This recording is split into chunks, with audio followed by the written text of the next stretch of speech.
kind of soundtrack probably does have some decently adventurous sounding music, which could be appropriate for this arc.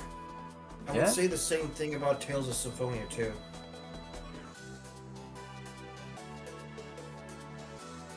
Yeah, but Symphony has a lot of rock music, which we can't really say. But yeah, Rock music? Why is that a problem? I thought you mainly had problems with lyrical music. that as well. Because the rock music and the lyrical music mostly goes in hand in hand in that game.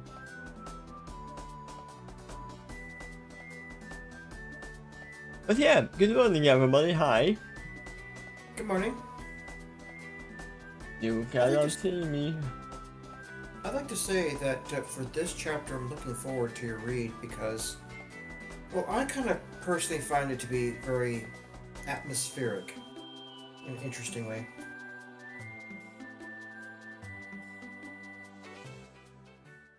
Let me And know you get about to the know- music so everyone can and hear you. Get to know the characters a little better too. We will see if Dr. Cameron is actually a good guy or a bad guy in this scenario.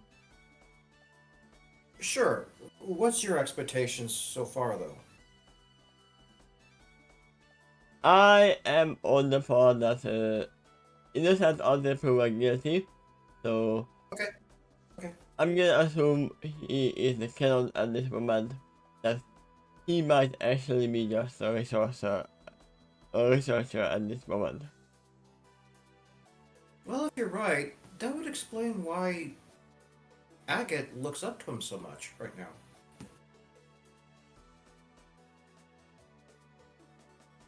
We have all the wishful thinking. Also here I am. Hi. Hello. Good to see you. I can hear my mom still doing stuff outside. She's still leaving to the market. So there will be some doors barking.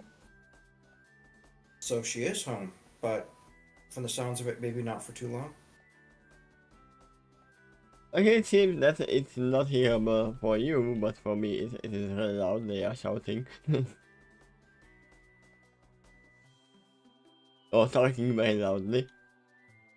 Yeah, I think I barely hear it. It's like the microphone's mostly ignoring it. Yeah, there's a visitor here, so you can't do anything. They might even come in. You know, with your earphones, even for you, it might be a little bit muffled. Yeah. But I like that. All I hear is... What you got there on your shirt? Payaman is not Emergency food. emergency.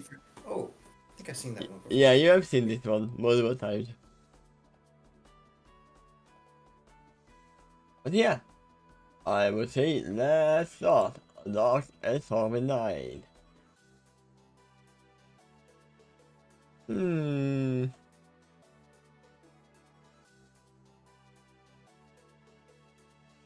I think they were actually informed that I am streaming, so they just looked inside.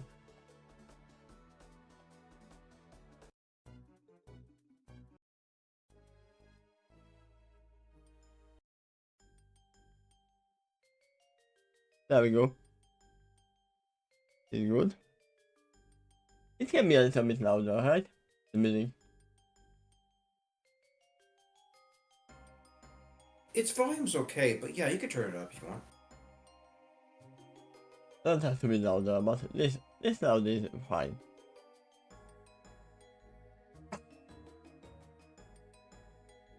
Part 6.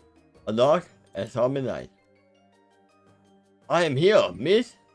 Oh, in here, miss. Yeah. Yeah. Yeah, it was alright, you know? I am here. In here, miss.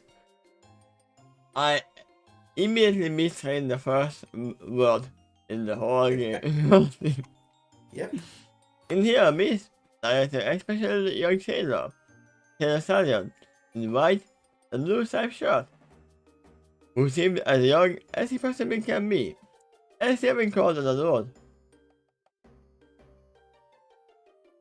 Not a young Lord. He said this after throwing open the double door and gestured in the significant entire interior of the mess hall in the middle of the lower deck. That tells me that there might be actually a rain. Or just the water. A dark and stormy night. Yeah, but we don't know if the storm already happened or not. Yeah. If you think about that, ships tend to have little wet floors, even if there is no storm. Let's step through the threshold. I am soaked. That tells me that yeah, the storm is already happening. Unless he fell into the water. Yeah. Once again, I spare a glance over my shoulder at the dark and stormy night. There we go. I think you said once again instead of once inside. I meant once inside. I mean, I can see that she looked behind multiple times. Hey, there's some out there. I'll try to get to see it until the lightning flashes. When that happens, it's around the choppy waters of the ocean all around us. Yeah, so it's pitch darkness in there. Yep. Sorry, out there, not in there. Yeah. Thank you, guys, sir. I see appreciatively. To the young stallion. I mean, he's a stallion as well. Your young sailor who guided me here. But why are all the passengers being directed here? Should we just stay in our rooms? Maybe there is something happening in those rooms.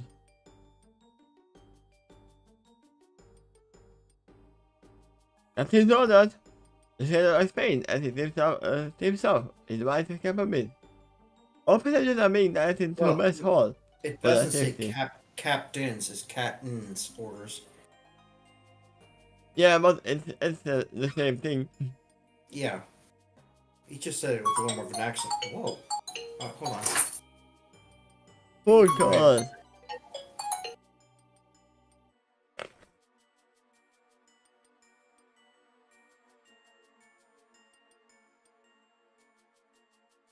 You can wait.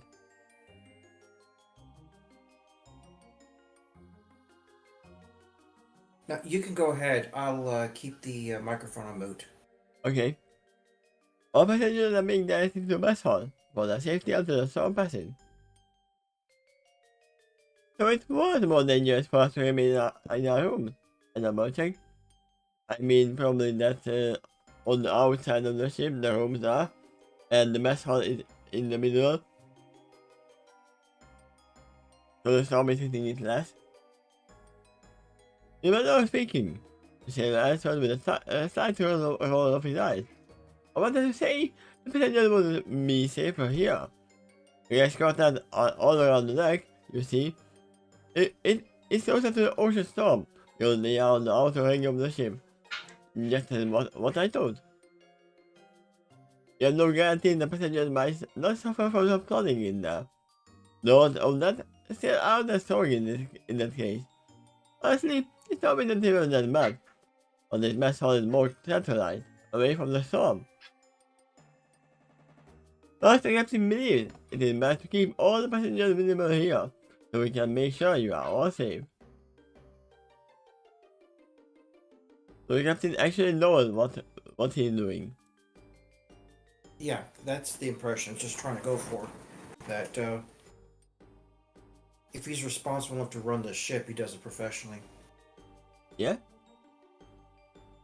So whoever the what is it called? Whoever is paying them for this whole thing, we know it's a mafia, and we know it's. I don't know if it's only the mafia, it could be multiple people, not I just believe one. sponsor or financial backer was used in the last chapter. Yeah, the financial backer is that, but who is leading the whole expedition? Who made the expedition to begin with? We don't know that. Leader's not established, but when it comes to the ship, it would definitely be the captain.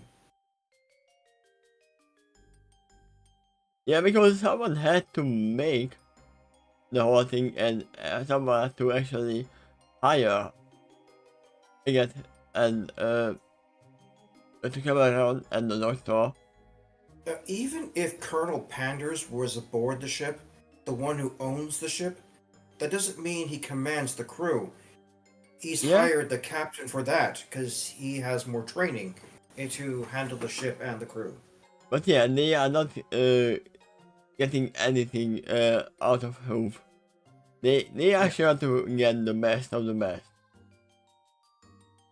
It seems like to me.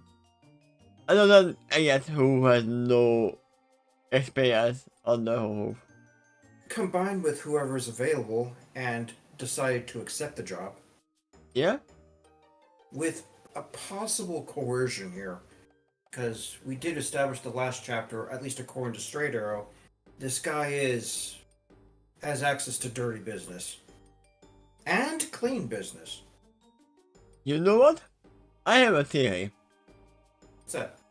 What if the actual hierarchy who is making the expedition is not the Mafia, but actually Celestia and the Royal States who are making this as an investigation to the Mafia who are making the whole thing? Well, if Straight Arrow is telling the truth, then the royalty is at least partially involved in this scenario. Because he was a former Canterlot guard. It's heavily implied he was retired, but came out of that for this mission. And the same thing Yeah? actually for 10 and 2. He also came out of retirement for this mission. This is why I think, yeah. Because Zeta is here, I'm assuming there are multiple spies play this side here. Yeah, you may be right.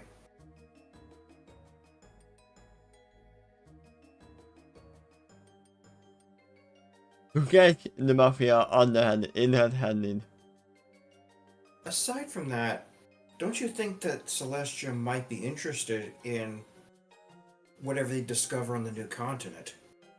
Yeah, the actual expedition might be a real expedition as well.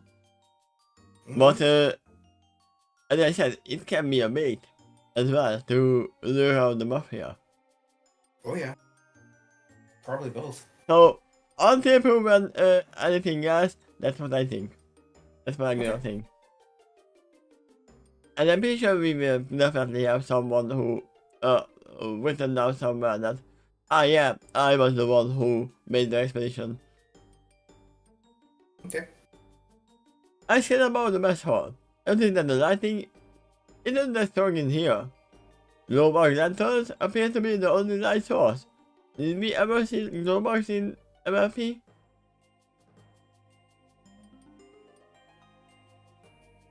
I don't remember, but they It, do it exist. wasn't there.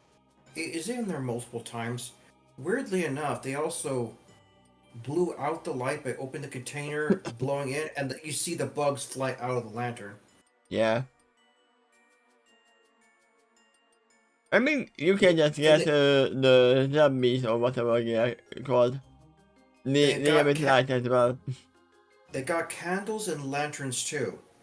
And I wouldn't put it past a world like this to have an entirely magical source of light as well. I mean, we have seen lighting crystals multiple times. Oh yeah.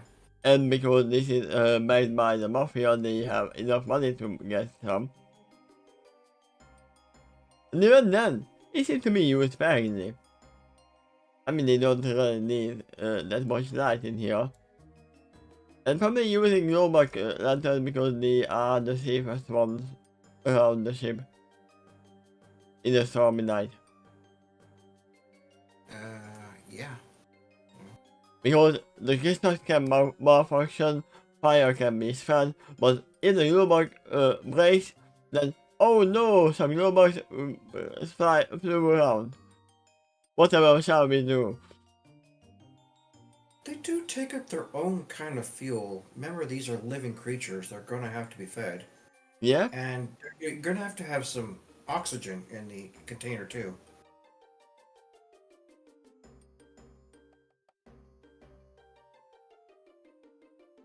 Yeah, but that is what I say, is that they are the cheapest option out of all the lighting options that they have. I think in terms of fuel, it's really, really cheap. I mean, they could probably subsist after just a few berries put in there per day. Yeah? It is probably even cheaper than having candles around. And more, and then as I said, it's safer as well. Yeah. Have we established if this is a wooden ship or a metal ship? It is not established, at least not by description. I have described, however, boats that really did exist, Yeah. and they were traditionally mostly made of wood. Yeah, I'm gonna assume wooden at this point. However, during the Civil War, a boat just like the one I'm describing was the first ship to ever be out armored with metal on the outside to make it the first ironclad ship in the world. Ah. It still had wood, but metal was put over it. Because we have seen more stripes in MLP, so they most exist. I guess the lower the best hall would be closed at this late hour. Fewer global lanterns also means nothing to feed as many of the tiny little creatures, just what you said. But they would be glowing in all dark conditions, regardless of the hour. The mess hall has four rows of double benches with a table in the center, each row consisting of 12 of these tables. There is also intermittent cash seats along the walls of the mess hall.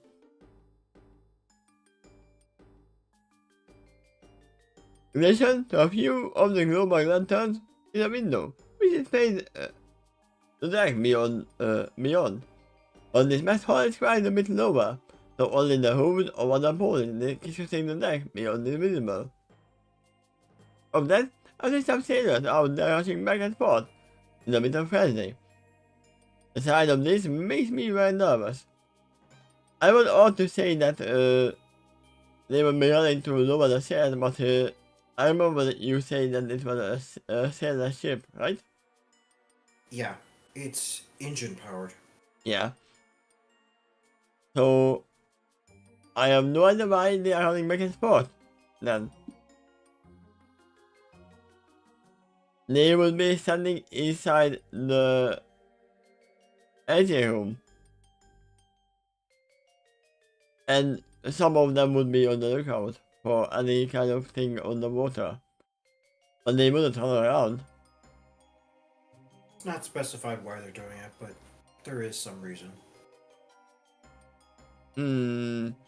Something tells me that they are not pushing them into the hall because of the storm. Something else must have happened. Are you sure the storm isn't that bad? I asked with concern. It's alright, miss. Oh, it's alright, miss. The storm all the best of along. Of that, I can assure you. The sailor nearby promises, and we slowly pace further within the mess hall. After hearing that, I shouldn't imagine a storm he would consider severe, if he thinks this was minor. Yeah, just like the Ursa, right? The government not give me some reassurance, no. I was certainly glad to imagine the ship sinking this far out, into the ocean. I think it would certainly be quite grim in that case.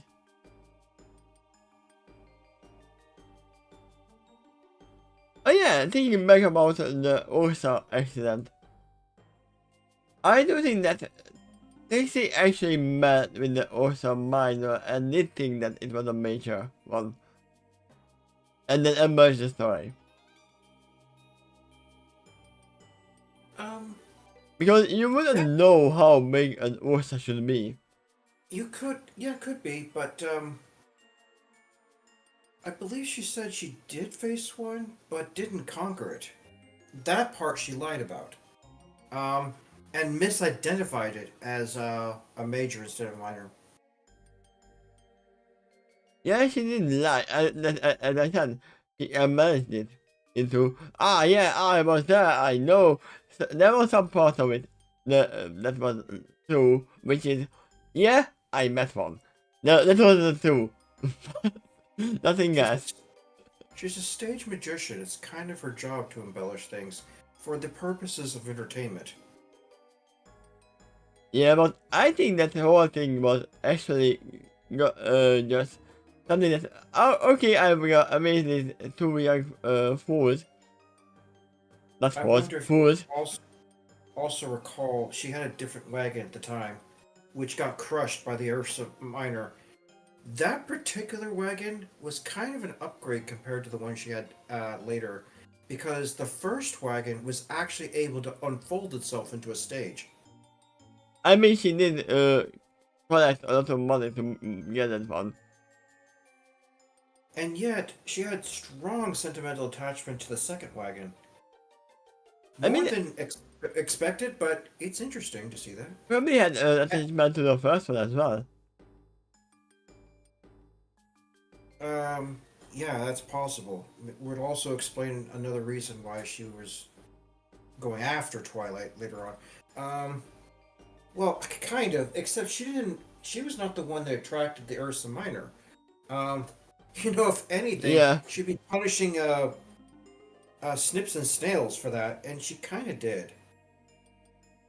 I'm trying to think back. Was it her who said it first, out loud, or was it Snips and Snails who told the story that, yeah, she actually did that as well? Trixie did brag about being able to defeat an Ursa Major first, and that's what got them impressed. And when Spike said that proof's in the pudding, you shouldn't take her word for it immediately. That's what gave them the idea to attract one for real, to prove that she's telling the truth. At that moment, Twilight's mind just stopped. You know why? Because pudding! That's all she needed. Just make some pudding.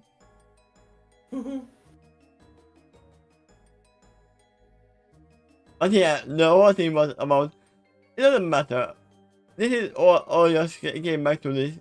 You wouldn't know if something is minor or major unless you didn't see most of them.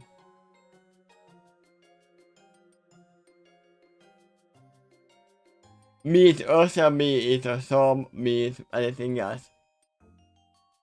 For you, if you haven't faced it, you wouldn't be able to tell how bad it can be. Let's continue. Shouldn't you be out there helping the other crew with it? I mean, he is doing his job to escort all the passengers. I think, and I never look back at the young sailor. And also, as I said, there are no sails, so they don't have to do that. This is my fault for the moment, the sailor assures. I am too much after, and to see the need of the passengers.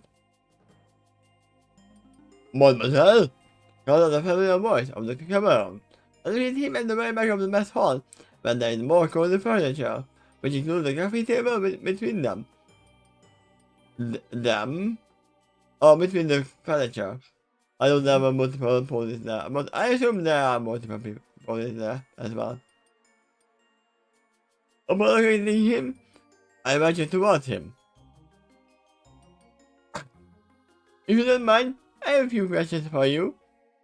I said to the sailor, and I made my way to the back of the mess hall. Yes, miss? The sailor asked as he vigilantly scanned among the other passengers to see if any of them might need his services. Also, give me a second.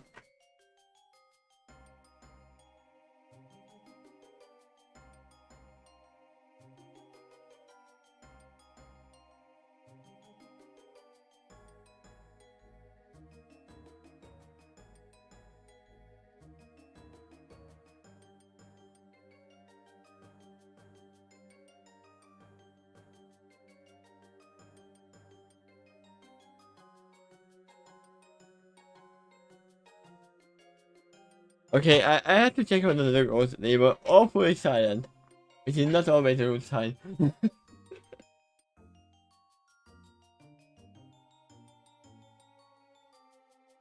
But they were just eating. Yes, miss? The sailor asked as he vigilantly scanned among the other passengers, see if any of them might need his services.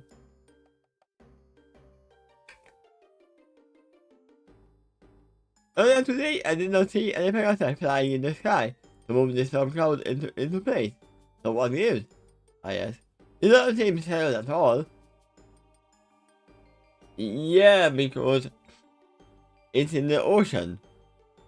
Usually, one is not taking care about the ocean.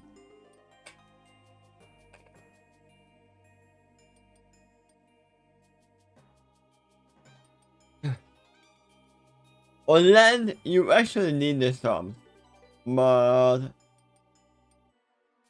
if there was actually parasite that were there, they would move the storm away from the ship. Right? Because the landmass actually needs water. Well, probably. Consider this. In order to make the rain clouds as they do from Cloudsdale in Equestria, it has to receive water from reservoirs across the land. Why would they do that to water the ocean later on? Yeah. And this is what I said, they would rather move the rainwater and the rain clouds out from here into the land. If anything, they do it the other way around. Like, say it's in Manhattan and it's parked right next to the ocean. Well, do your tornado duty there, right at the ocean, in order to give Cloudsdale its water. Yeah? You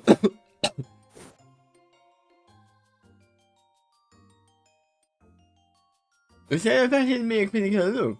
I should return to my question with a question of its own. If there were other parasites out there ready to move the storm into place, then where would they land upon the completion of the duty? Remember, we are out in the middle of the ocean, and the storm clouds themselves are dangerous to land upon. I mean, they would land on the ship. Yeah. I see your point, I agree. But how can the storm be here if there are no parasites to put them in there in the first place? Nature. They're not used to that in Equestria. No, they are not. This guy's a sailor. He's seen what the environment's like beyond it. Yeah, the nature still exists in the Equestria, even if the parasite rule over it. With a few exceptions. In certain places or conditions, like, say, Discord and his little weather shenanigans. Chocolate rain! The weather is mine on its own. Out on this part. Out of command elsewhere. Wait, is he supposed to be close enough to overhear my question? And I approach him.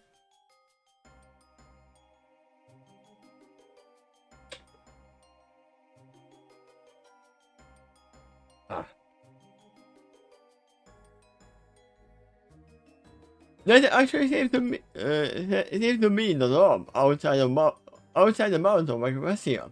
In fact, the more I read ancient tablets and scrolls from other civilizations that once came beyond the mountain of Equestria, the more I realize that it's actually expressing a term that is on without in this regard.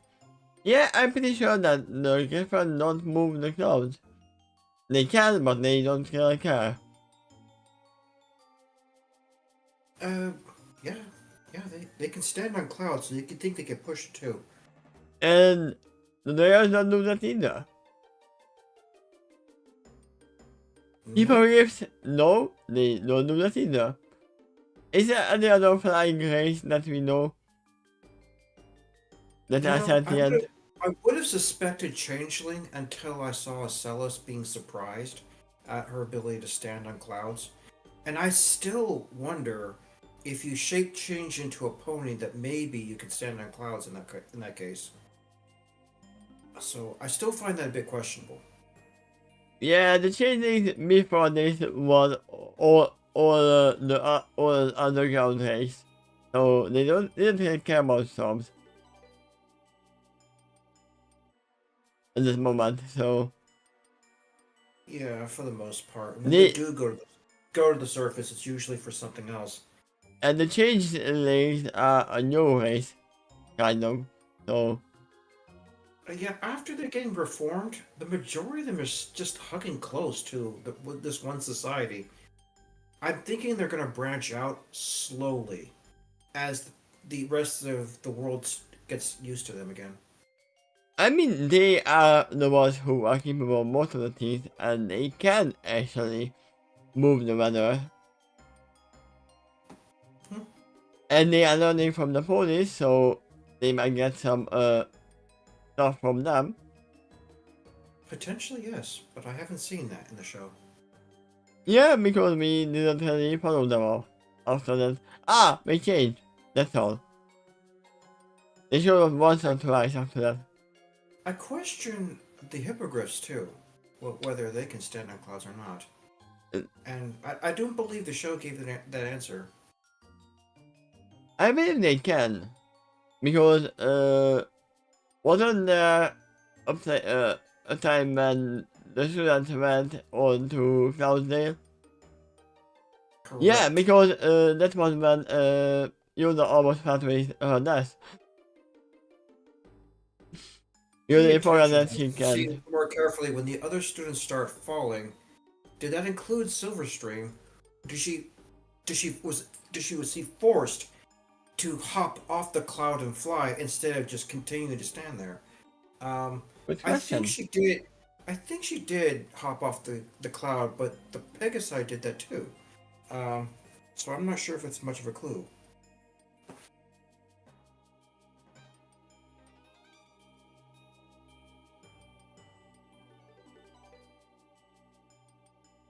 Do we know which episode is that? Yes, it was the last 2 episodes of Season 8 called School Raise Part 1. Okay, let me go to School Raise.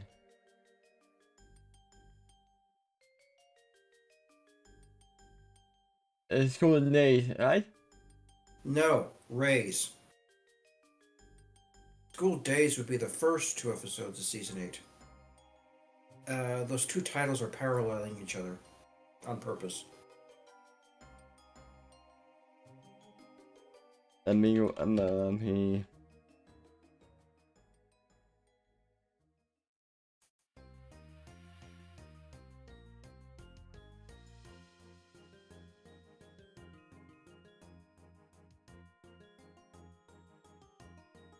What is it, Season 8? Yeah, Season 8, Episode 24. That is School Race Part 1.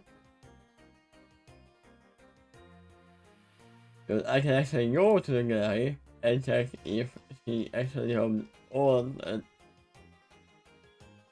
or not. You're not looking at pictures, are you? The actual episode is what you're looking through, huh? No, in the pictures. Okay. And there is the proof. The proof is in the pudding. Right now. He is standing safe on the clouds. So are the others. That's because the enchantment from Starlight. I'm talking about the moment after that, where the Yeah, magic. I want to before that. Sorry.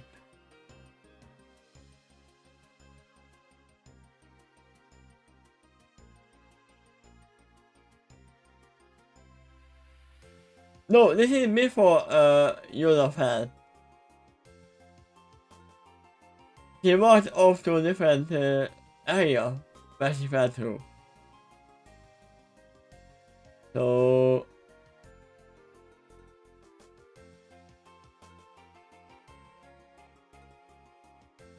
oh.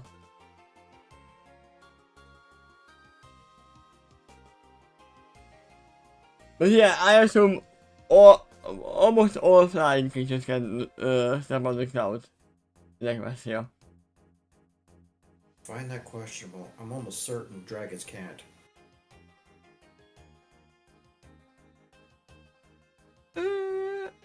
I mean, most likely, do they even want to?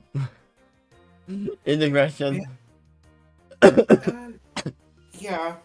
Well, they don't have to worry about it being too flammable. Uh, Clouds are relatively safe to fire breathe on it. It just evaporates in that case. Yeah, they prefer hard rocks to sleep on, so. They do. But if they could sleep on clouds, there is advantages to that. Like, if you could keep your treasure hoard up there somehow, it's out of reach to any creature stuck on Yeah, land. that is what you cannot do. Unless you build your whole thing. Yeah. It's easier to make stuff in a cave. Right? Yeah. I even think their natural instincts is driven to that. But yeah, for now, she is the only one who can fly in this area. So, Yep. but I think in the love seat, across from the camera on, so in front of him, right? No, across from Dr. Kevlar. That's what I think. Yes, in front of him. He said no. Pull the blanket off another table. Then approach the drape. To drape the blanket over me. I think the reason he did that was because he saw me shivering as I approached. Little does he know that the reaction is most likely out of fright.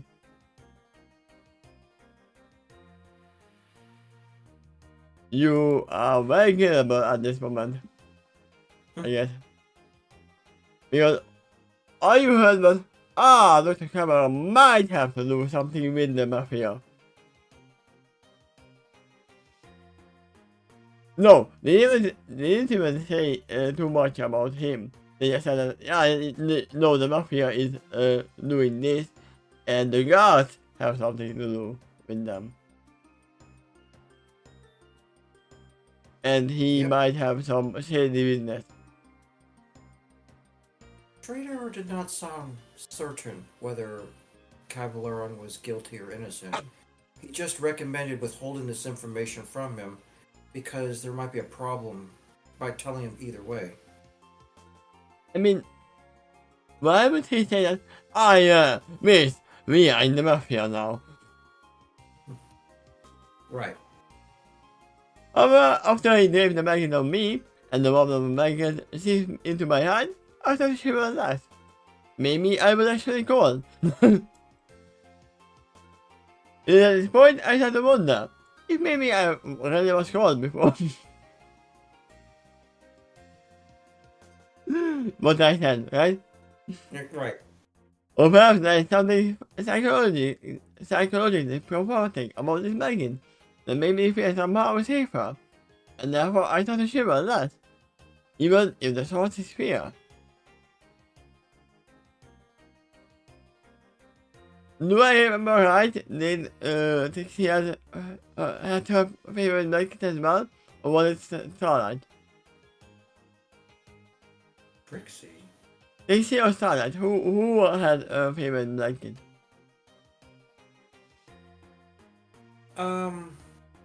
Between the two, I do recall it being Starlight, except she grew out of it. Yeah, it's my son, actually.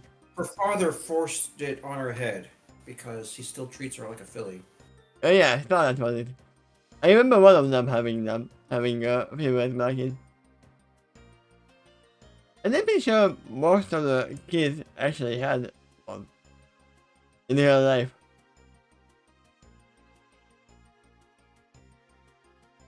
Thank you. I must have been kind and affectionate to look to come around. I'm asking myself or you're the madam. This someone explained. I said another scene across from me. There is no way that I can get comfortable until I see the comfort of a young lady first. It's just my thing. I have a point here. We have not seen where the doctor is. Yeah. Yeah. Well, we saw where one of them is. I mean, I said the doctor. Yeah, I know. That's the point. The shadow staying behind my seat now. The one outside of my question does indeed appear to have a mind of its own. And that often seems to be the case beyond mountain here. All the records of the mighty ham, among others, also attest to this.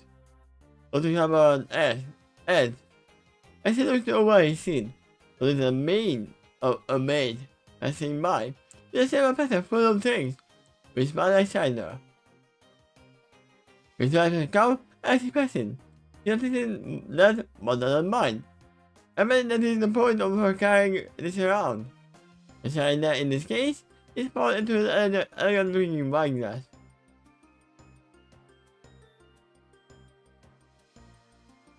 We don't know if this is actually cider or cider.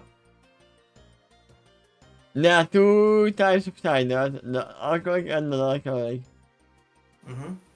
And because it's in the wine glass, I'm gonna assume it's in the alcoholic one. Are you starting to see what I mean about this chapter being pretty atmospheric? Yeah? Yeah. I'm assuming this whether once again it's really not that strong because the main is still moving the cider on the silver platter. So that is not much shaking. Probably. Or she's good at her job and balanced. Yeah! Oh, sorry, out of my. Pinky could do it. I mean, having an object bounce on her hoof, and an object above that, and an object above that, and an object above that, and there's just tower of objects that somehow she keeps balanced. I mean, Pinky can do it without using her hoof. Just put it on her head. Yep.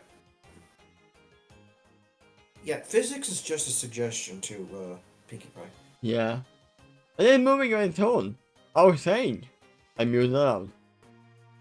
I said I wonder. Should I go out there and do something about this? Am I the only Pegasus aboard? Maybe No, I am the only Pegasus aboard. Maybe I am. Maybe I should push it out of the way. I mean, you have still not confirmed if you are. Other than one person saying that you might be the only one. That doesn't mean that you are.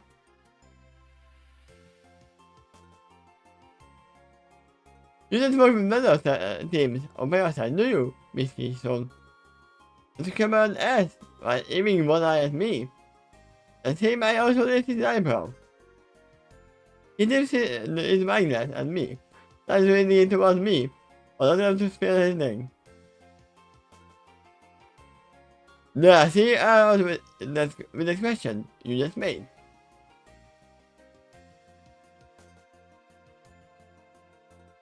I'm assuming this is, I guess, saying this. Right? But it's Dr. Cavalari. It was mentioned in the beginning of the paragraph. Who's speaking? Ah, it's there. But why would Cameron say the same thing, that, you just work with weather teams. There are CROs in that question. Why would he say that to himself? No, he's talking to Miss Keystone. Do you, Miss Keystone? Yeah, about this part. There are 3 errors with the question you just made. Who is What- saying this? Dr. Claire Balerin is saying this about Keystone's question in the paragraph above. Ah, about this. Yeah. You know why I was confused because I thought they were talking about this question.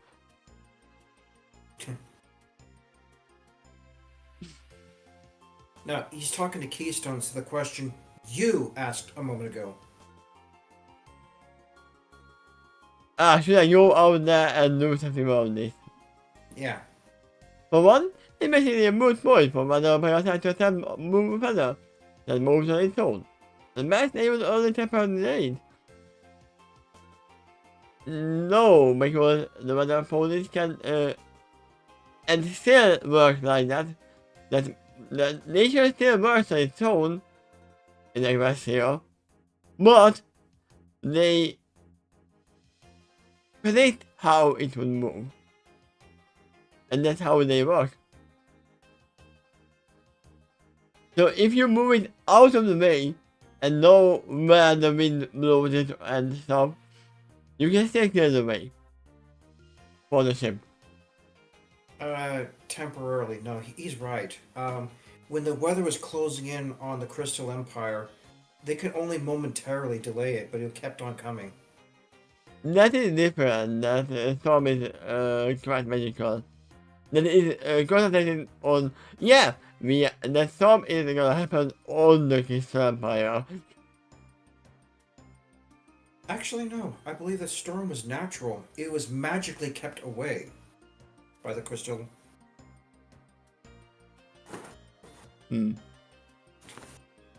That's what I think, because they needed magical keeping it away. Yeah, without the crystal, the weather was assuming its natural weather pattern for that area of the planet. Ah.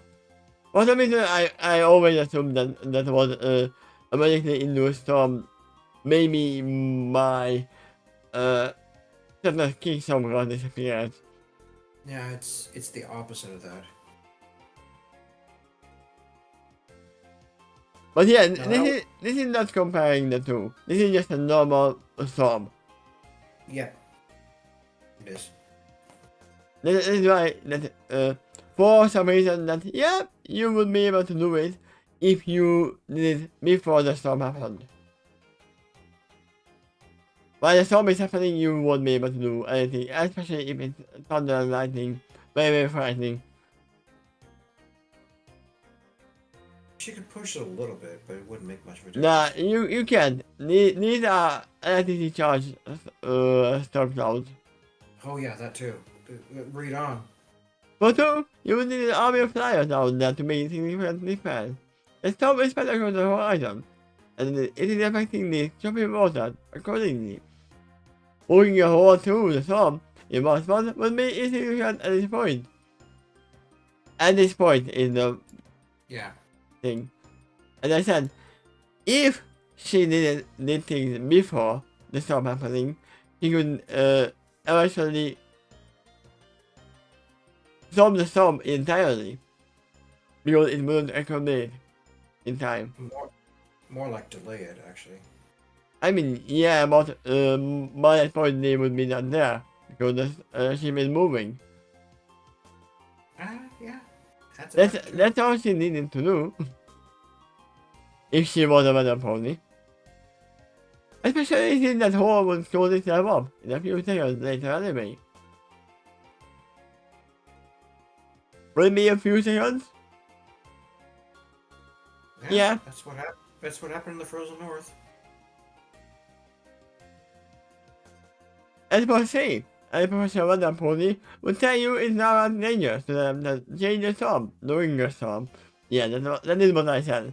This is the main point of here.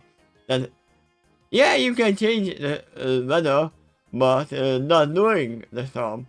When it's already happening, that is when the weather ponies are doing it. Even a rainbow dash was dangerously hot. But she tried to attempt it. Yep. when she was pushing frozen clouds from the frozen north, it was working a little bit, but it was also starting to freeze her joints up. Yeah? The rain would make your wings down. That's true. The wind would buffet you away, and the lightning might not kill you. If you have any chance to affect the storm during the storm, it's best to approach it from above. Now you would call it Storm King. But, I mean, at this time he is still alive, so... And they are going outside of Equestria, so they might meet him. For all we know. Right, but during this time he didn't have as much influence over the weather. Yeah, even after naming himself from something, he had no influence over the matter. It's just a cool name for cool kids. Don't know if it's absolutely none, but it's much weaker.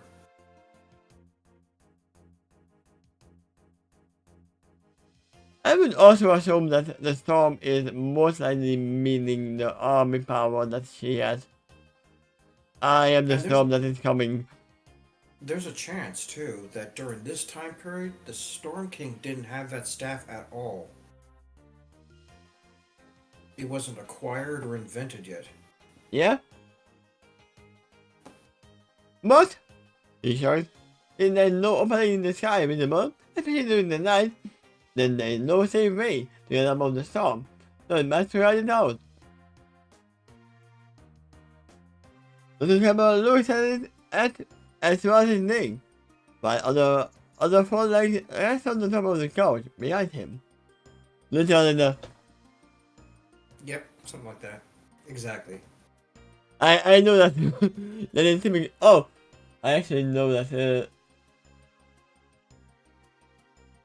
I just followed the name out. It's gonna annoy me. Yeah, that would hurt your cause.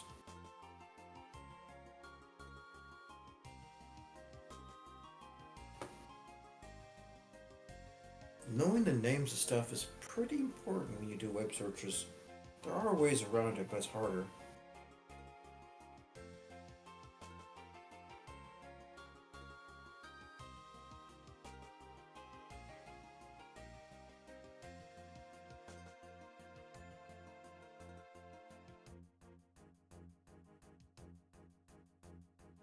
Like if you're thinking of a certain scene in a television show, you can look up that television show first.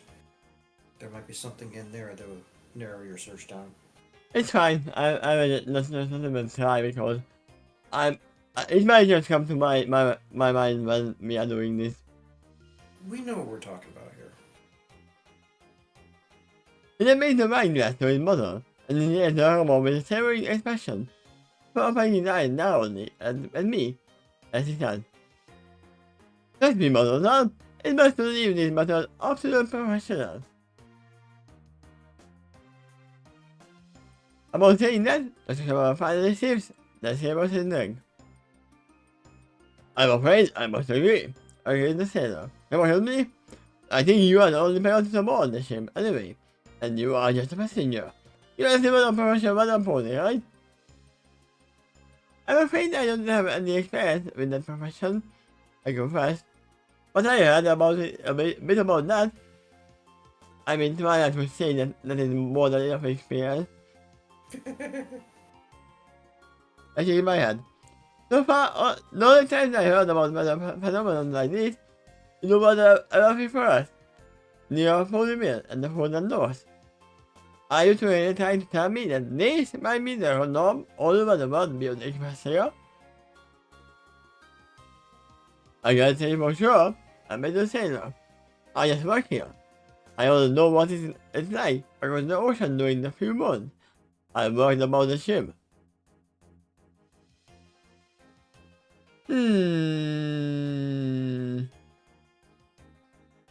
Okay, I'm calling it now. This sailor right here is Breck Milton, is one of the spies. It did say earlier in this chapter that he was very young. as Yeah, young as an adult can possibly be. and even he mentioned that you are the only Pegasus in this whole thing. So I'm gonna assume he is one of the militant police who are actually keeping an eye on Kamala and the Mafia. Could be. And I think that's because of I have been only here a few moons. That's not how it works.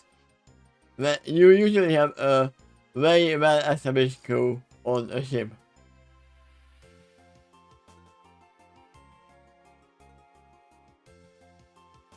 Especially if it's a different kind of ship than usually Russia.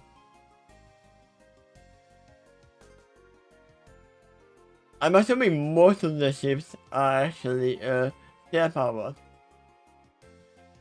Even if they have engines, they do have sails still. I would say yeah, usually.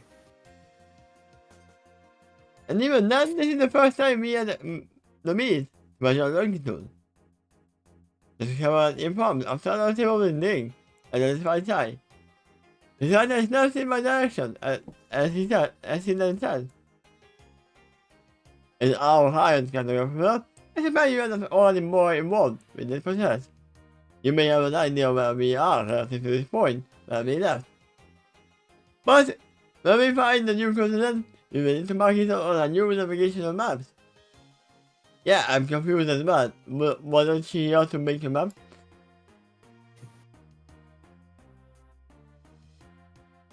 I can have been that, and I was planning on visiting the ship's navigator tomorrow. And from that's I have permission for that. For some reason, I thought that he actually came from there to begin with, but it seems not. She's actually mainly here to chart the cartography of the land when they get there. Yeah, I know. But wouldn't you want to know where this island is?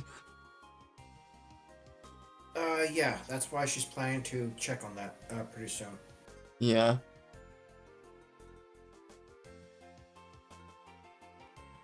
But once again, if this warship is made by the Mafia, they might make a fake cartography as well. They could, yeah. So they can get all the treasures for themselves. But nobody else can go there, but they will know where it is. Yeah, Straight Arrow did mention that the intentions of the financial backers is currently still unknown. Yeah? You certainly do. I understand that none of us is until sitting nearby until now. When we look, we see that it is Dr. Smith. And actually why I am invited onto this trip. I didn't invite the mine kilometer itself, but I am very familiar with its operation, insofar as how to use it, and repair it if it needs to be. I am a doctor in everything. Yep. It is his own glass of cider, noted approvingly, and goes on to say, it would be quite accurate to say I have some experience when it comes to measuring time. One could even say that I am setting up a chronological device myself. Indeed.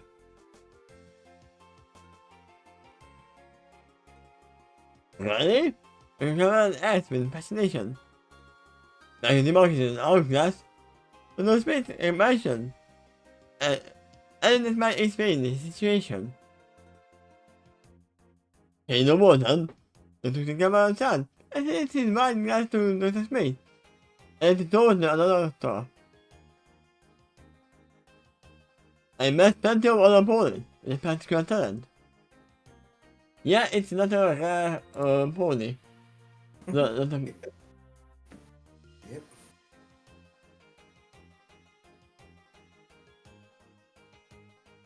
seems more like Hasbro's place marker in case they can't think of anything else.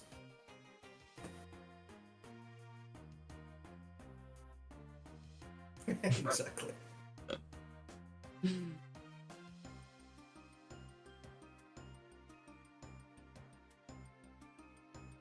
It's no exaggeration to say they have some talent when it comes to a matter of time. Upon leaving the mark like that, probably even didn't come in the first place. Well, invented the chronometer in the first place. Yeah, what did I say? Talking about a specific device. You said that, except you omitted the word "the." Ah. But yeah, it is the thing that they use to measure longitude. Right. It was among the world's first recorded accurate clock. Yeah, I know what it is. I don't know how to read it, but I know what it is. So the space kid, as he said about writing his own mind that goes back. Well, it was only a matter of time. Indeed, and to come out again to the main spectrum of amusement. Knowledge and science cannot be halted. It is our quest. Nay, I say, it is our destiny to master new horizons of knowledge. No mountains are too high, and no ocean is too wide to cross. Where there is a will, there is a way, and where there is a way, there is some pay. He said also to himself in an dark glint in his eyes. The independent shall ever be the first to reap the glory. How appropriate the name of the ship is therefore. You enjoy being famous? Don't you, Doctor? I asked him around. I mean, who wouldn't? Well, he gives a half shot to me. I must admit, it has its charms. It can be a conversation starter with the ladies, for instance. He said as he dips his glass at me again. Hey, are you okay? He one of three of the two cameras touched for him. Asked another nearby. Not worse in the largest of the three. The one who wants to be an opera singer. Actually, yes. He is a very dark case standard. Nearly to the point of being black. He also has a bright orange mane, tail, and sideburns. The one he's speaking to is a man like a stallion, nearly to the point of being white. He's wearing black and purple clothes collar around his neck, and is wearing sunglasses despite being nighttime. Maybe he is blind. We have never established that if he can see or not. His body appears to be very ill, and the creature is throwing up into a wooden bucket. The seasickness. Wait. How is he seasick if there is no sway? They're in the middle of a storm. There's definitely sway. Remember the mate with the silver platter. The larger the ship would be, the less sway there would be, but this is particularly choppy waters. As much sway as there can be, it's decently severe. I mean, you can have seasickness without the sway either. Without, I mean, there is always a sway, even if you don't feel it. Yeah, you're right. Also, hi. Hi, Dingo. Meow meow. He was looking at me, expecting me to for the pets. Pet, bot.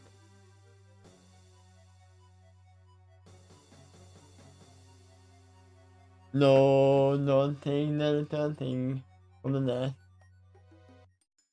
Give me a second, I'm gonna grab some thing to drink. Maybe Okay. some water.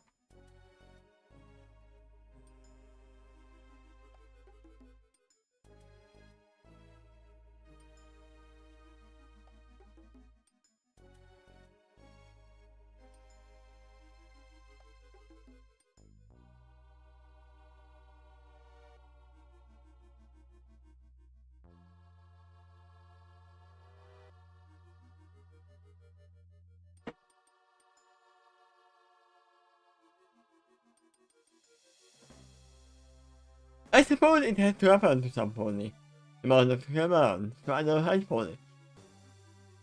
Who is that correct pony wearing a fellow hat? Whom I know is named Myth. The pony sitting around from the large dark gray pony. Both of them are playing cards with each other while looking down at the floor. Where the other companion is. Even a normal ocean voice, it has up on his stomach. What did I say? Yeah. But ocean storm? Presently, I'm surprised more of the passengers aren't here by now as well. I cannot need thing. And no thing. Despite the yesterday rumors I heard about them earlier, especially about the employer. Nothing seems especially cozy about observing them here tonight. And we tend to take shelter from a nasty storm outside. Perhaps it is because of the mutual threat that we are all facing together.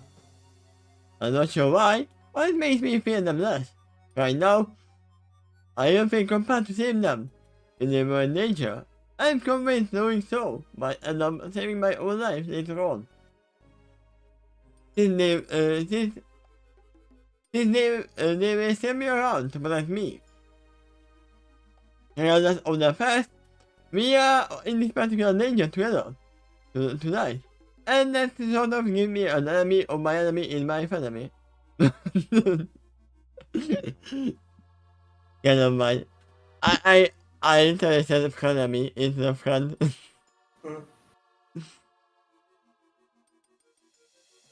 And immediately the song came to my mind. Which is, I would say, the best song in season 9. You know which one I mean.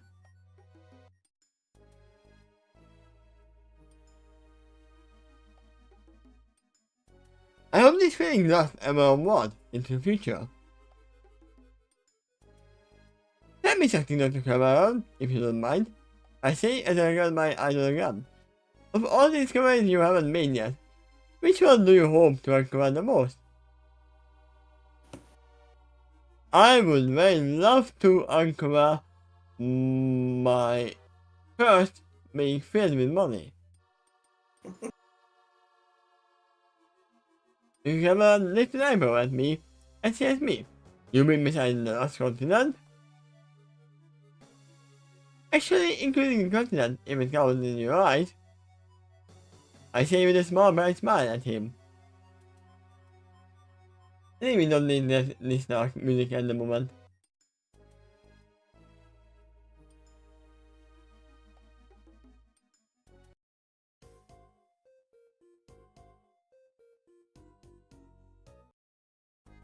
Yeah, I would say the current moment's kind of casual and... This is fine.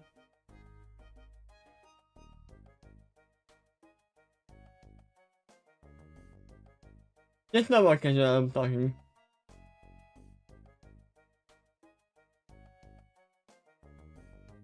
I fully expect him to say that it's precisely what he looks for at the most. His Dr. Cameron has always been a shameless self-promoter. It wouldn't surprise me to learn that he will later insist the entire continent should be named after him.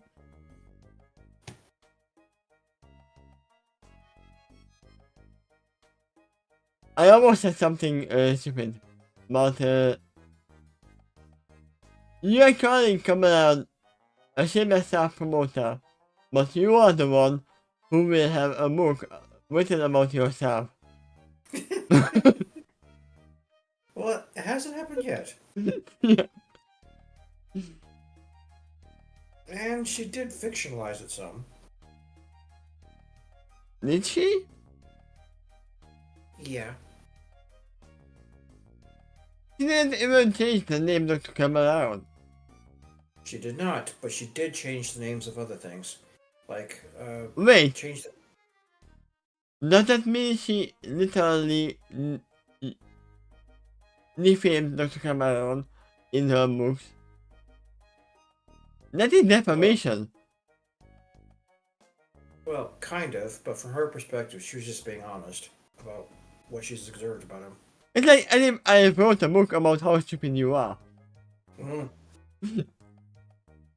She wrote about her experiences with some fictional elements. Like Sonambula was not named that in her book. Yeah, so, but The literally, town of Sonambula. looking about himself would make her to court for defamation. Because he didn't agree to be written in a book in that way, as the villain. Even if it's true. I don't know if you always have to do that. Get their permission when it comes to writing your own biographies about your personal experiences and opinions about the people you encounter. Yeah, And but this story has a fictional element to it, though. this is her books are not written as biography. It is written as fiction. Correct. At least Dr. Cameron would be able to say that, yeah, that is me. At least change the name. He did know who the author is too. That was public knowledge. Yeah. If he was ever going to complain about it, he would know exactly who to talk to. So, I'm laughing at the last episode of the Agnew, where Rainbow Dash is angry at Martin, yeah, that, oh no, he is defaming, not the Agnew. Because the Agnew was the one who started it to begin with. How dare he write anything bad about the Agnew? Correct. She does idolize Daring Do. But another aspect that triggered Rainbow Dash, at least from her perspective, is the book is also filled with lies that Daring is innocent of. Is there? I mean, she didn't negate any of the things that was written in there. It's what Rainbow thought. Yeah, but still, literally, I remember her clearly saying that, it only happened once and it was an accident, but this happened. So there were no lies, there were probably embellishments, but no lies in there. Likely both authors were guilty of that, some embellishment. Yeah. But so Raymond had no reason to be angry at Dr. Cameron for the formation of the name of Zagnu, because Zagnu did that for multiple books.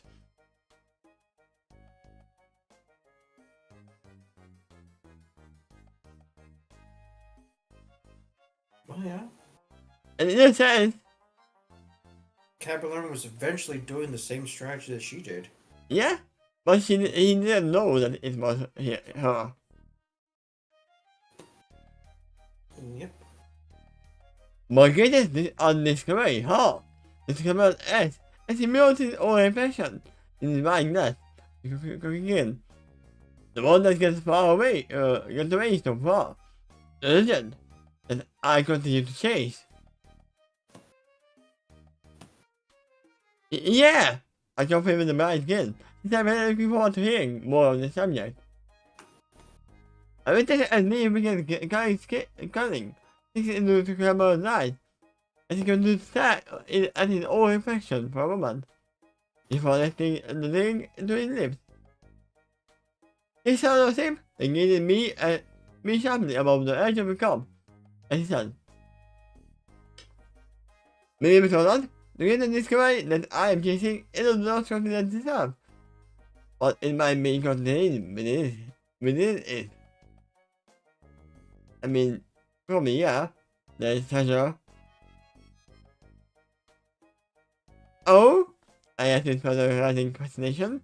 What could possibly be greater than the legendary lost continent? The key to everything. It came out as and the wicked smile closed on his lips. The legendary blue box. Ah, so the mother box, right? They are putting a move to and going to the DC universe. Something like that, yeah. Funny how it leaked with everything in the desert. Blue box? I reflect questioningly. Do you really think it exists? I mean, if the blue box isn't there, then it makes sense why the doctor is going there as well. I know they are not talking about the desert, they are talking about a certain telephone box. Or police box, sorry. I always call it a telephone box because there is a telephone in it, and it looks like a telephone box as well. It is a bit related to that, yeah. But the difference is you can't really call anyone else with it, other than police. And the telephone's equipped on the outside. Yeah. It is one of the kind of opinion that you can the police can use as a temporary holding of interesting people. Yeah, the police could use it, or civilians could use it. I think it's what it's normally designed for. So civilians arrest other people, then call the police to tell them they're located here with this particular box. Yeah. Especially, the other time look on the inside as well. Can they hide it? If they are being chased. The lock's on the outside. That is on the outside, okay. So that the one who trapped it in is imprisoned. Yeah, and also they didn't really have a staff force when they were invented. Correct. That's why they were there, and that's why they became obsolete because everyone now has a cell phone. We're talking about technology in, like, say, Europe around the 60s. Yeah. Maybe some colleges for didn't exist, but they were only military chance. Maybe? Well, You know the very big ones which already had the antenna that you had to pull out. I don't know think when they were. early as World War II, they had advanced walkie-talkies with whole backpacks that provided power and signal to a greater distance. Yeah. But they were not really smart. That's what we need. Mm. This is more for the normal people. Do you really think it exists? Dr. Smith asked Dr. Cameron. Apparently Dr. Smith had some idea what the Cameron is talking about, unlike me. Oh, believe me, it is real. That is in bold for the word real. Yeah? It's real. Yeah. It's about confidence with everything and tourism. The legendary blue box, which is said to be the key to unlocking all of time and space. He is not wrong. Imagine this tall blue box apparently made of wood. This is a very little depth to it, but outside appearances can be quite deceiving in this case. He knows more.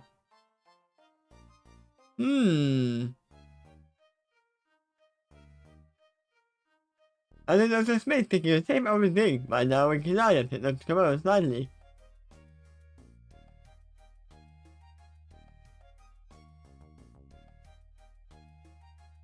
Yep. Pretty much like that. Probably an amused and knowing look. Yeah. I don't mind Cameron myself and I asked him. Are you saying in beyond the inside? How is it possible? He never said that, but maybe it's even smaller on the inside. He said the references can be quite deceiving, right? That would be interesting too.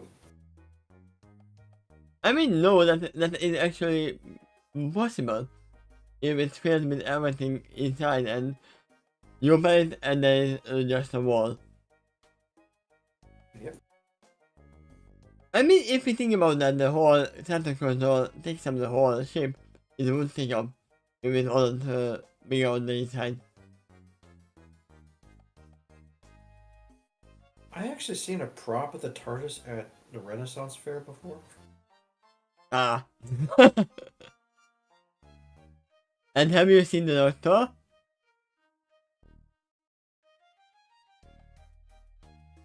I mean, you probably had, but you didn't know which incarnation of them were there. I haven't knowingly met him, unless I count the television show. The camera shakes his head, as he said, nobody knows, but it keeps cropping up in many of the historical events. They came to see a mysterious blue with a boat that appeared out of nowhere. But wherever and whenever it appears, it sends a storm of trouble that's far behind. Yeah, that is why I actually said when we were reading Borders and Boomsticks. Remember the one Pokemon who is literally like, wherever it appears, there is always something bad happening. Yeah. They always blame that Pokemon for it because of that, but it's not a Pokemon's fault. That's why there were some people who hated when the Doctor appeared, because whenever he appears, there is something bad happening.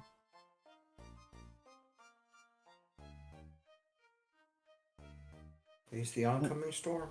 Wasn't there some planets who literally said that, okay, go away, we don't want you here?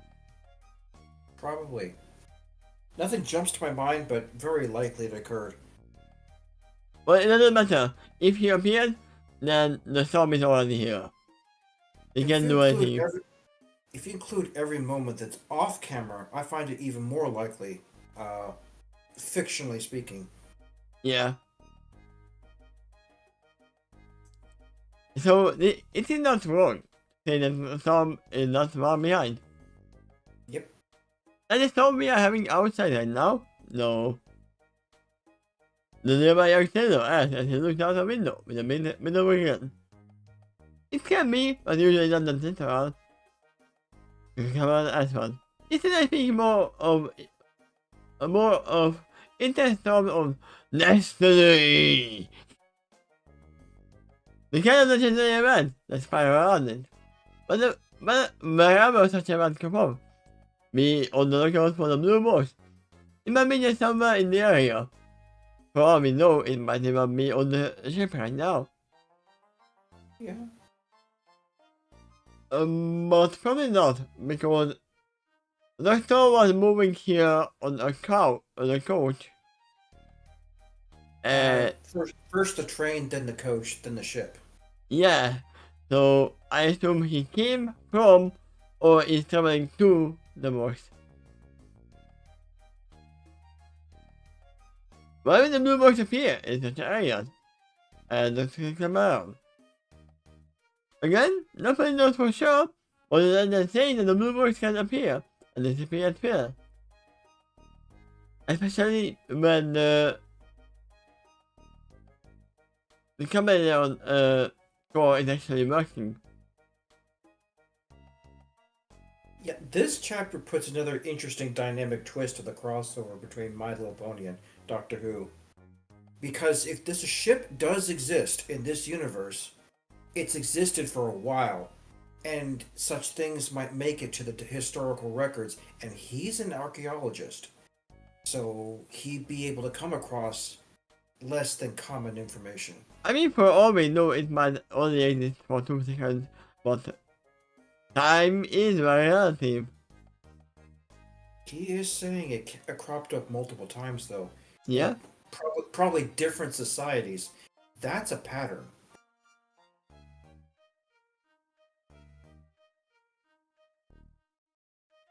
Yeah. This command gives a coming smile. The never said that the Morse can warp to the fabric of time and space. And we do know that this is way later in the series.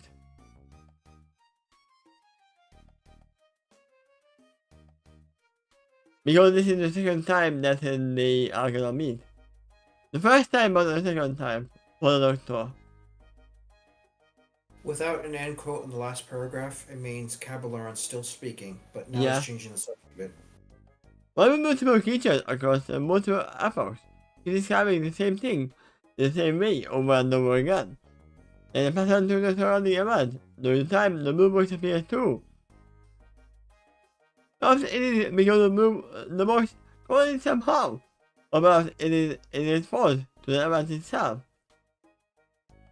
We still don't know how or why the chameleon core broke. Do we? The chameleon circuit? No, we don't know it broke, but It was said in the very first episode that they were, oh no, it shouldn't be a blue box. Why is it still not? it was already broken from the first episode of the show. Yeah. And I believe it was broken before the Doctor even acquired the ship. As a matter of fact, it's probably how he picked it up. It was in the repair shop when he stole it. No, I actually assume that it broke before the first episode.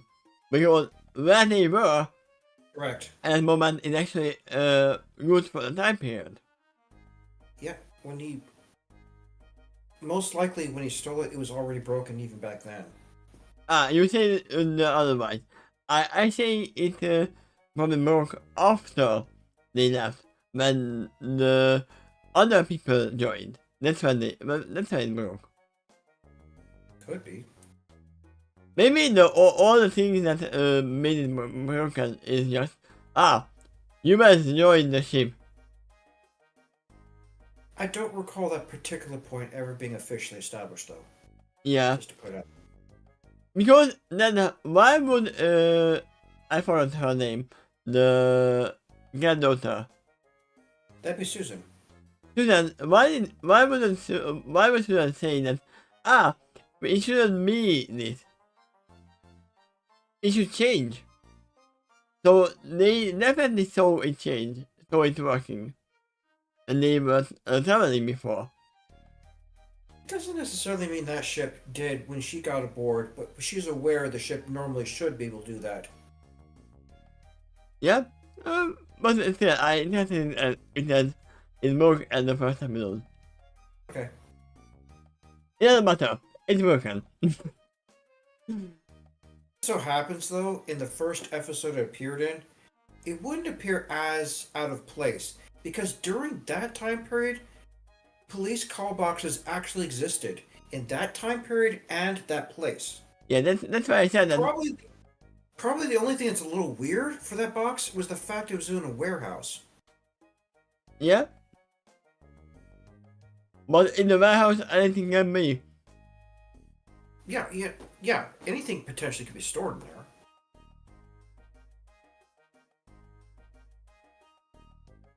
If any of this is true, we still believe that the Smith is not a Cameron. The Cameron poses for a moment, and he goes down in his pause. Before saying, well, according to the history text that we have discovered, the command of the Blue Box appears largely heroic, but the story is not entirely consistent. History written by the reader, you see, and their opinions can be all over the place depending on the things involved. Like certain new fanfic, right? One police hero, the other villain. It's all largely subjective. Literally what I said. Literally all the 9 new books.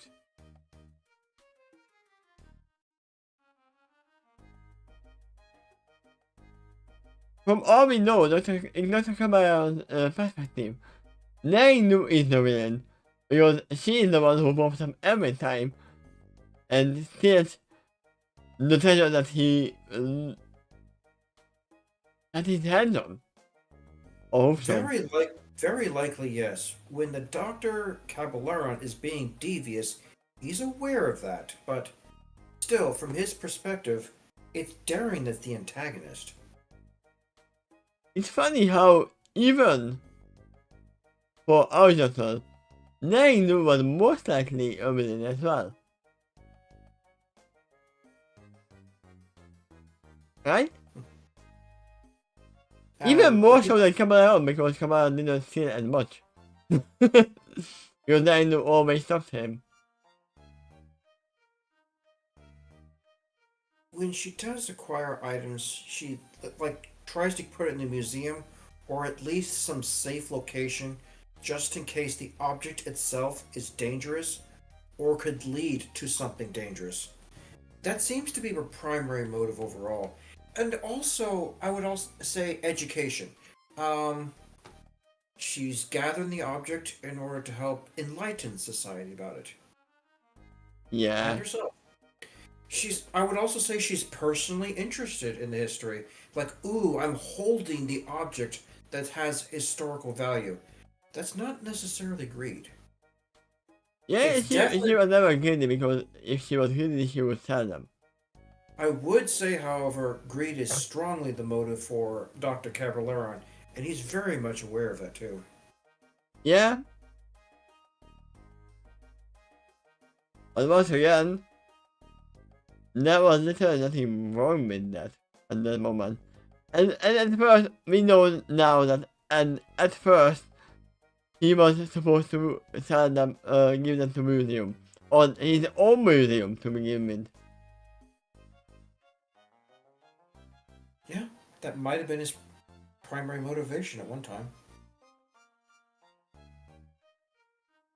And if we think about that, if he got his hooves on the blue box, the legend of the blue box, he would have the means to open the largest museum of all. Not just inside, because he would even turn the blue box, the TARDIS into a museum. Well, if you read on, you might find out if that's the point he's leading up to or not. But yeah, he can travel anywhere and anywhen. Right. That's very likely why he's interested in it. Yeah. The experiment leads forward again, as he said. Although the thing to note here is the capability of the blue box. Imagine, instead of occupying all the forest and heroine, we can see them during the cradle of the civilization. More learning. Right. Because when at this point, while the Empire was still alive, imagine all the history texts we could uncover, and we could interview the writers with themselves. But the history records could have been lost over time, for a vast variety of reasons. If we could see and hear the civilization outside, we could confirm and deny many things. An interesting theory. The Smith response about casually. And if you could acquire this larger blue box and use it, where and when would you go with it? On the first.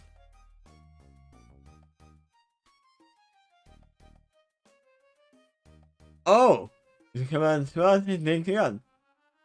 All kind of time and patience. I'm sure, indeed, it will take a lot of time to decide.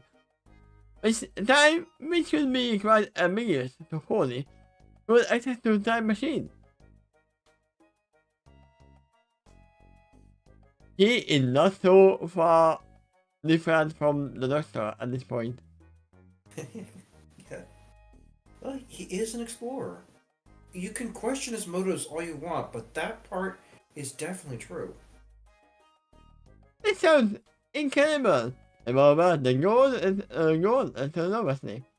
And not only the sky, if anybody has control over a device like this already, which is probably using to battle with time to get the degree, but because of irreparable damage.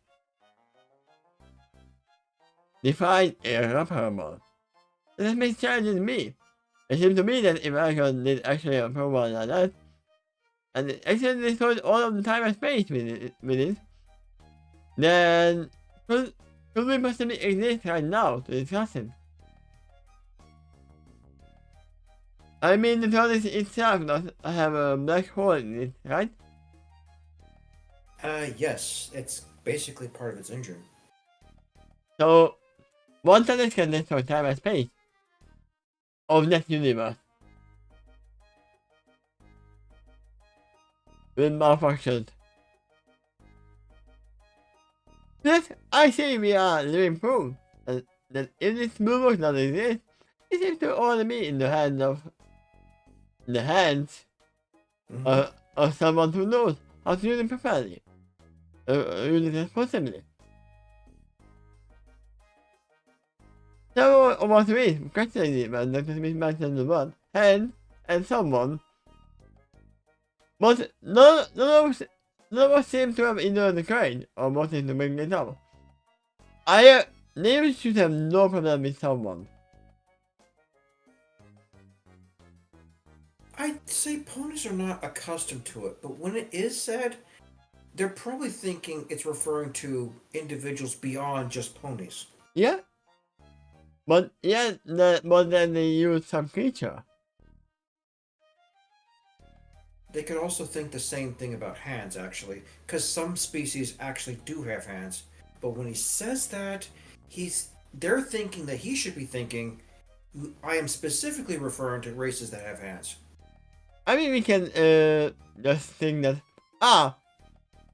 he was actually traveling far and beyond. He has undertaken in many things, so he already grew up maybe between other creatures who has hands.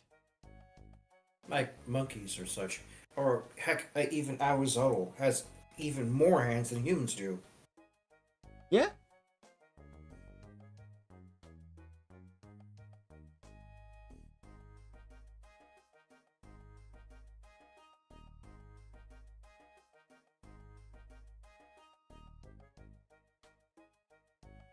There you go. You know what? The limbs at the top there don't seem to be hands. They almost look like stiff sticks. In that picture. Maybe they are hands. They don't have, I think they do have fingers on the map, but it was easier to animate. It's not shown in this picture. In fact, I can question any of those limbs to be hands at all.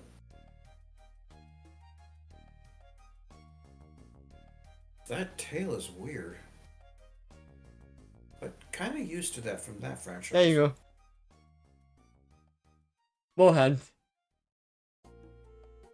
Or even more hands. The better to tickle you with, my dear. There you go. Now you can see the hand, the fingers. Yep. Just getting more and more funky. It's a funky monkey. It's a funky monkey. Yeah, it's me. That is a good point. Let's have an kid.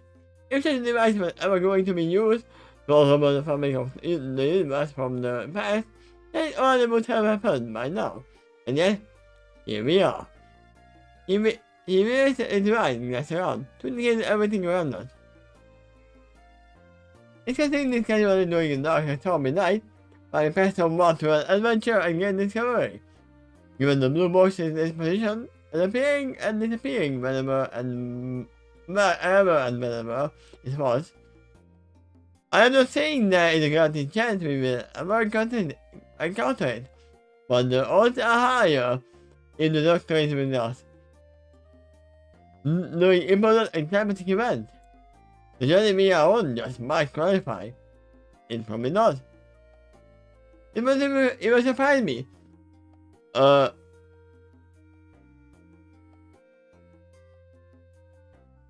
You're right, that's a mistake. It's supposed to be if the one who runs that vessel is aboard the ship and let me speak, it wouldn't even surprise me if that one is I'm speaking with right now. Now let's pretend this probably is aboard the ship. does be important. In this case, hypothetically speaking, what would you say to such a pony? That I would like a ride? But the camera sharks. Also, you will discover that Blue Box without any pilot. Then the thing is unclaimed. Then the car lives. There's a Smith engine rifle and the camera from one engages forward with the same expression as his son. But in this case, you will be the pilot. I'll be sure to pass on the message. Then he slips the link, his link again. And that is the end. And I would even say that he is thinking about maybe letting Cameron at this point onward on the ship. As I said, that Cameron is actually acting like he would be a very good travel buddy. He's very close to the doctor in mannerism and everything. He might change his mind. But Yeah. at this point, he has a chance of going on the TARDIS. And I would say he probably will go on the TARDIS. Question was a test. Because he figures the Cabalaran does not know he's talking to the pilot right now. So he had that chance to ask, what would you do if you ever encountered it? Like, go for a ride, and if it's unclaimed, I call dibs. I mean, that's a fair assessment.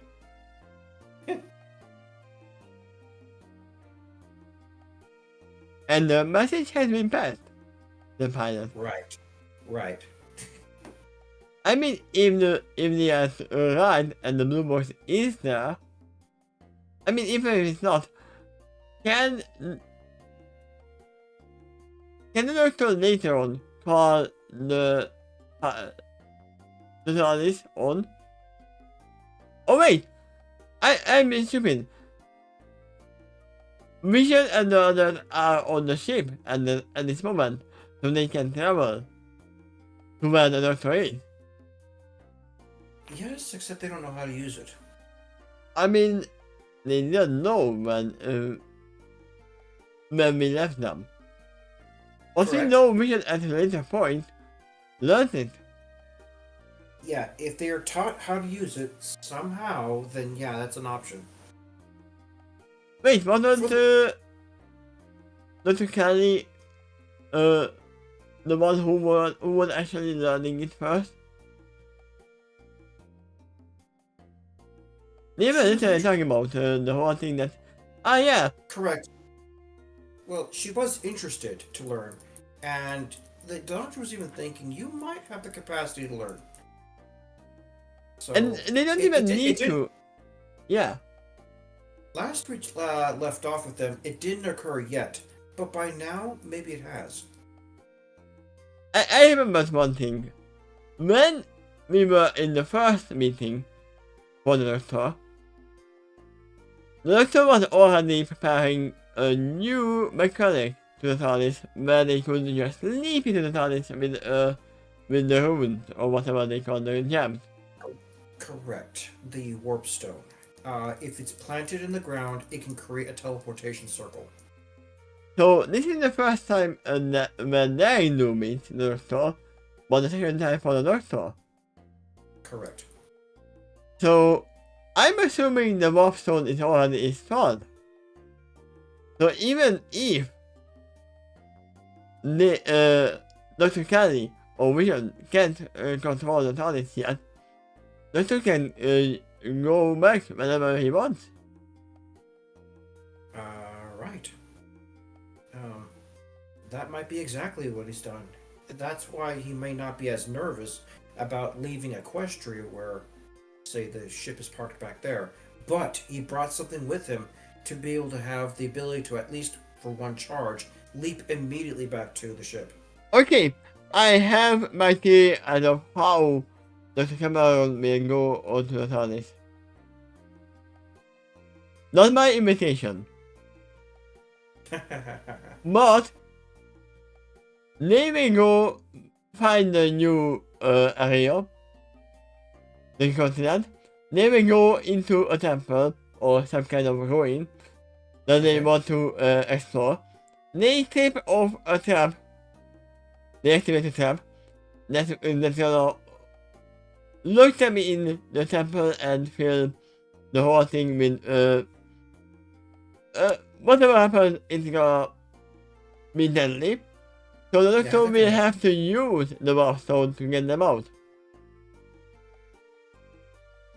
So to say invite them on the TARDIS. Right. Not being a unicorn is a bit of a problem for him because the warp stones have one charge. And when you warp with it, you can include the stone itself. But if you do, you can't get back.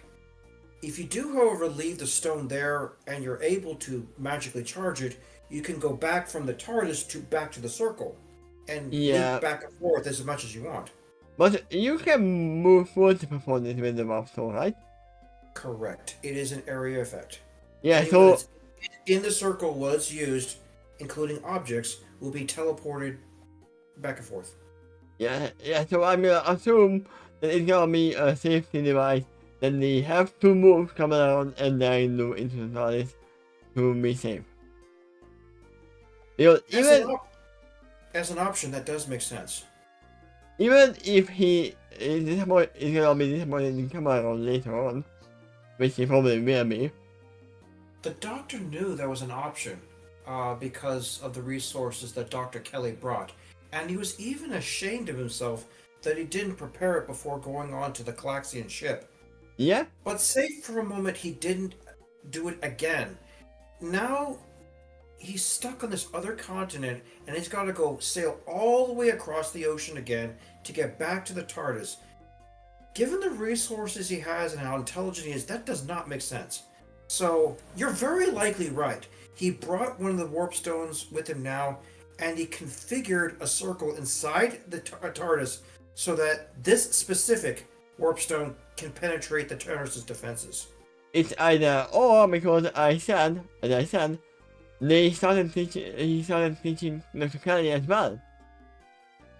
Or at least talked about it at that moment. That maybe I will.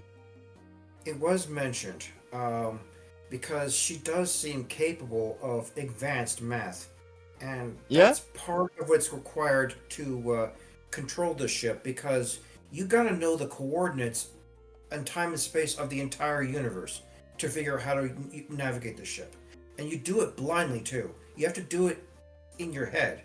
Yeah, just a kilometer is not enough. That's how complicated it is, and it's why normally only a Time Lord could do this. But Dr. Kelly seems to have an unusual aptitude for it, so he's thinking maybe she could learn. Yeah. And as far as Vision is concerned, she has a different method. She communicates directly with the spirits of the TARDIS. Yeah, so there is two possible scenarios where they could get the TARDIS. To the TARDIS. Right. And it's gonna be probably the one that I say that even if he is disappointed in coming around, they are not leaving him to die. For what it's worth, Featherwind was also a little bit interested to learn how to pilot the ship too. Kind of a just-in-case sort of thing. Like, no one else can do it, I am able to do it in an emergency pinch. Yeah? He's probably not as capable of learning it compared to the Doctor or Dr. Kelly, but he was interested, and he still is a bright pony too.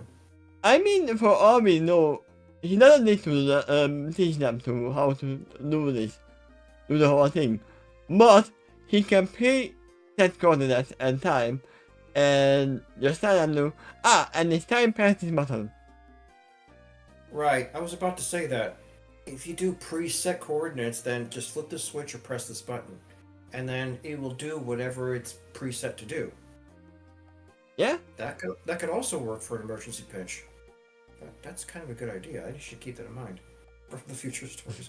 It sounds like it's not gonna happen. But yeah, for now, Dr. Cameron actually seemed like a very good option for a teammate. For actual travel money. Do you mean for the For the journey to the TARDIS. Lost Continent or the TARDIS? Most at this point. Okay. I mean, for all we know, they didn't see anything wrong about Dr. Cameron in the second meeting. And in the first meeting, he didn't even know Dr. Cameron yet. So. Oh, yeah. Actually, she even looks up to him right now.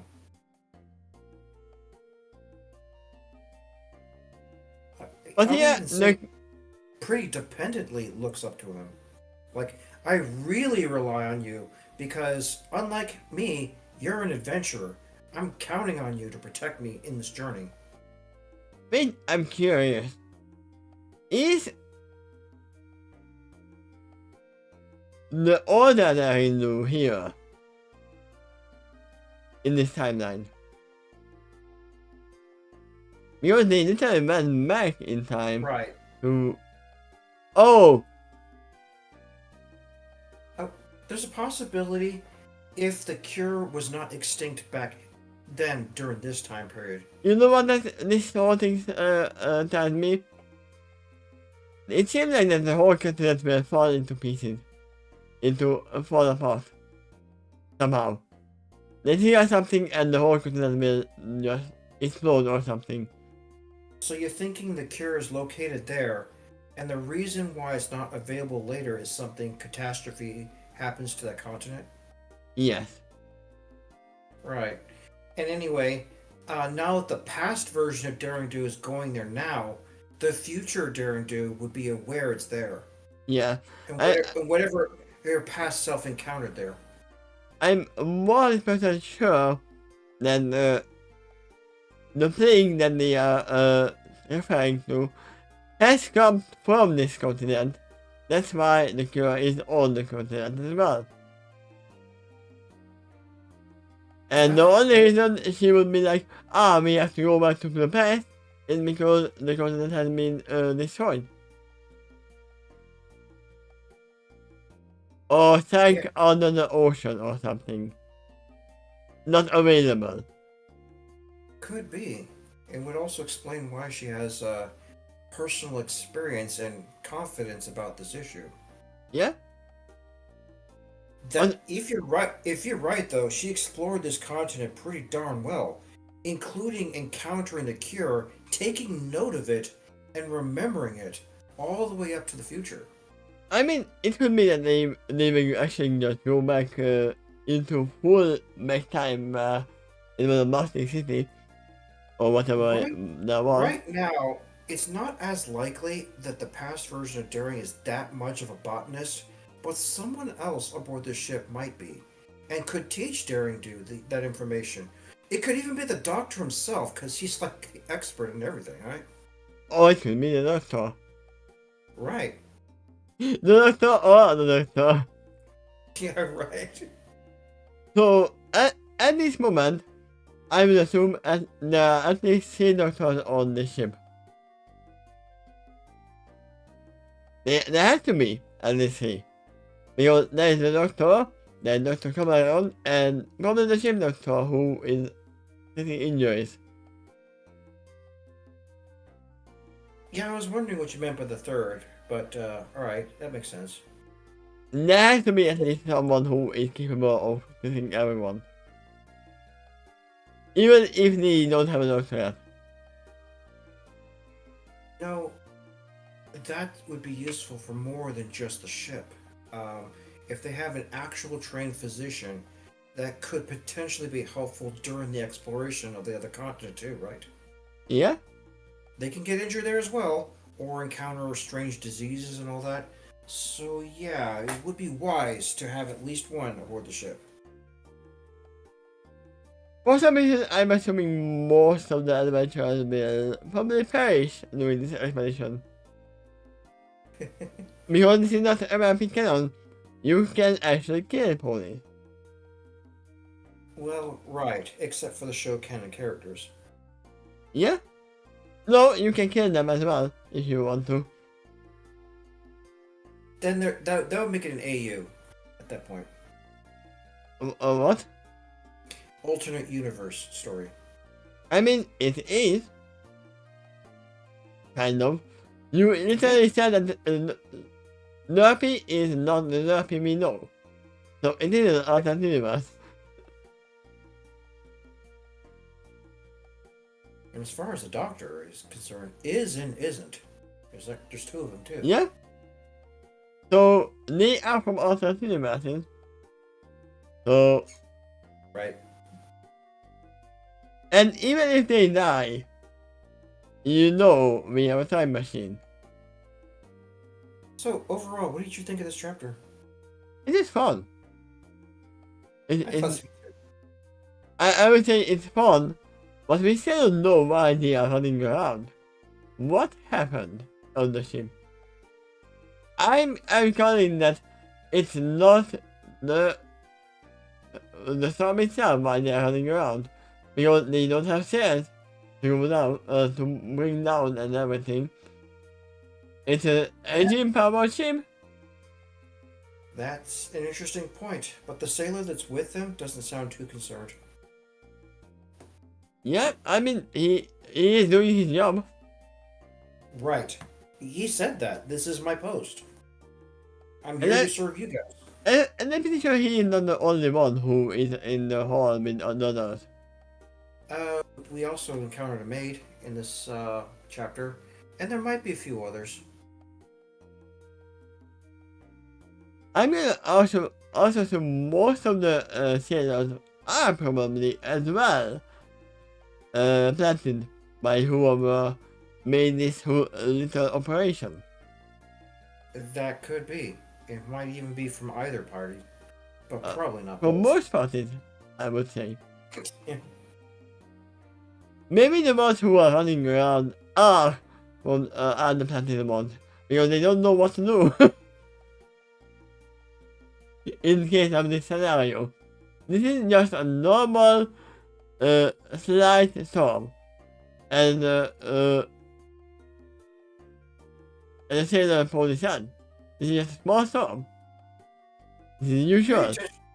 Pay attention to the wording too. Straight Arrow did say Colonel Panders is the main financial backer, but that already implies he's not the only financial backer. Yeah? I mean, this is a big excavation or exploration. Yeah. Explaining the resources they have is even more likely when you consider the fact that it had the financial power of multiple backers. I wouldn't be surprised if there was a holding called Megalodon in there as well. Yeah, could be.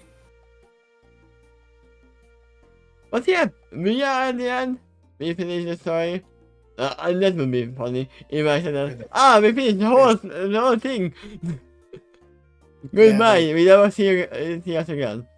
Yeah, they sank and they died after that. The end. The end. But yeah, we are ending right here. Next time we will have a discovery. So they are definitely arrive at the continent. At one continent. We don't know if it's the continent or not. And it usually happens in exploration that we are here. We are actually not here. But we are here.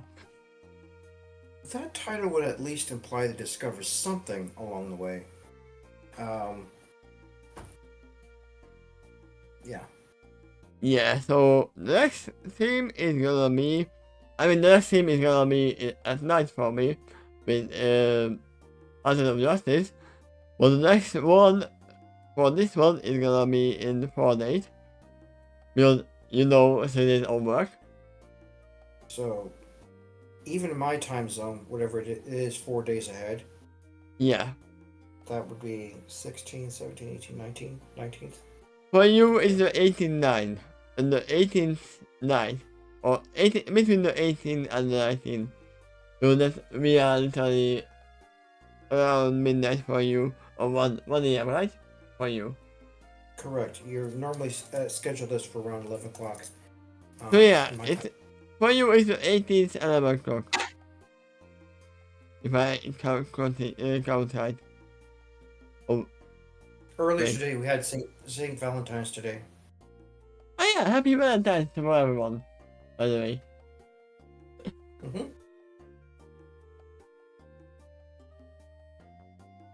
I can't forget. It even exists. But yeah, thank you everyone for watching, and see you next time. Bye bye. And thank you for the reading. See you next time. Thank you for being.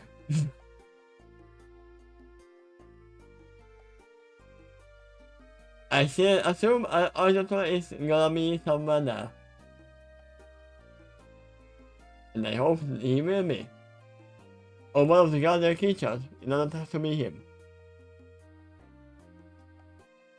Alright, we'll see. Given the fact this is a daring do story, there is some chance for that. But I was right, the blue box is there. During this particular arc, if he does appear, it might actually be their first meeting. Nah, I met you before in your nightmare. But yeah, see you guys next time. Bye bye. Bye bye.